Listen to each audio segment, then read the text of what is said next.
V derbiju tretjega kroga druge slovenske nogometne lige med Dravinjo Kostro in Krškim smo spremljali zelo dobro prvenstveno srečanje, v katerem pa so bili nekoliko srečnejši konjiški nogometaši, ki so se na koncu veselili zaslužene zmage z 1:0.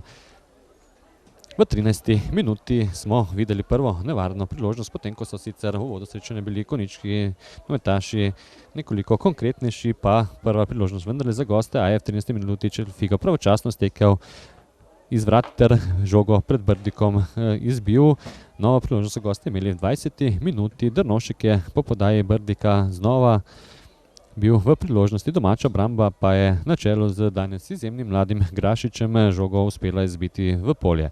V 22. minuti smo videli prvi strel tudi pri domačih, po podaji Rošerja je poizkusil Agič, v 24. minuti pa vodopivec lepo zaposlil Štanteja, ki je poskušal z glavo, a je njegov strel bil vendarle nekoliko preslab za gostujočega vratarja Ljubiša Ljubojevića. Še v isti minuti je Uroš Rošer poskušal iz razdalje, a izid je ostal nespremenjen. V 29. minuti nova priložnost za goste. Slivšek je bil tisti, ki je poskušal, Čelofiga pa je žogo izbil v kot.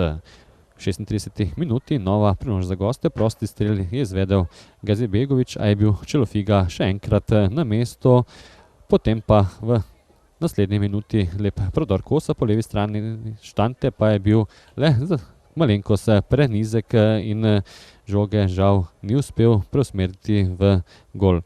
Po vsem zaključku prvega polčasa edina napaka domače obrambe, Gazibegović je poslal lep predložek iz leve strani, Čelofiga je zaplaval prazno, a je bil na srečo Kos na pravem mestu, ekipi pa sta tako na odmor odšli z neodločenim izidom 0:0.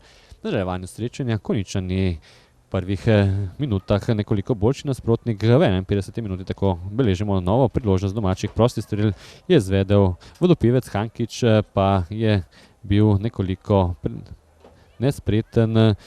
Na to vendarle tudi priložnost za goste, ki so se počasi začeli prebujati in v nadaljevanju vse bolj prevzemali pobudo, čemur so pripomogle tudi 3 menjave gostujočega trenerja Adnana Zildžovića. Tako je najprej Luka Lazanski povsem osamljen zgrešil žogo po prodaji Nastovskega, nato v 68. minuti nova priložnost gostov, Salkić je iz roba kazenskega prostora poskušal presenetiti domačega vratarja Sebastjana Čelofigo, slednji pa je s parado njegov strel sijajno ubranil.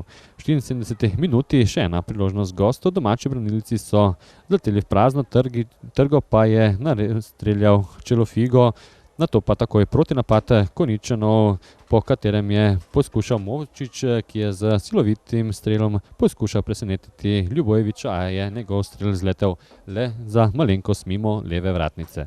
V naslednji minuti smo videli potem tudi odločitev zmagovalcev, prekršek na sredini igrišča, prosti strel za domače izvedel Črnak ter podal sijajno na glavo Semirju Agiću, slednji pa je žogo preusmeril v nebranjen del gostujočih vrat ter poskrbel za navdušenje na konjiški Dobravi ter za veselje domačih gledalcev, ki se jih je danes zbralo kakšnih 450.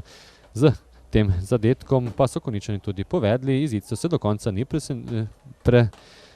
spremenil, čeprav so gostje poskušali priti vsaj do izenačenja. V zaključku srečanja je tako prevrata domačega vratarja Sebastjana Čelofiga kar nekajkrat stekel tudi Ljubiša Ljubojević, a gostje so vendarle bili nekoliko premalo zbrani v zaključku akciji.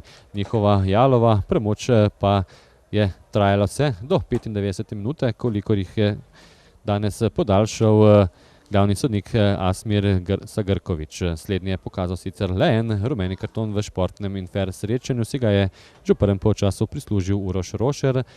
Konjičani pa so se na koncu 75. minuti, torej z edinim zadetkom Semirja Agića, veselili zaslužene zmage, s katerim so tudi prevzeli vodstvo na prvenstveni razpredelnici druge slovenske nogometne lige.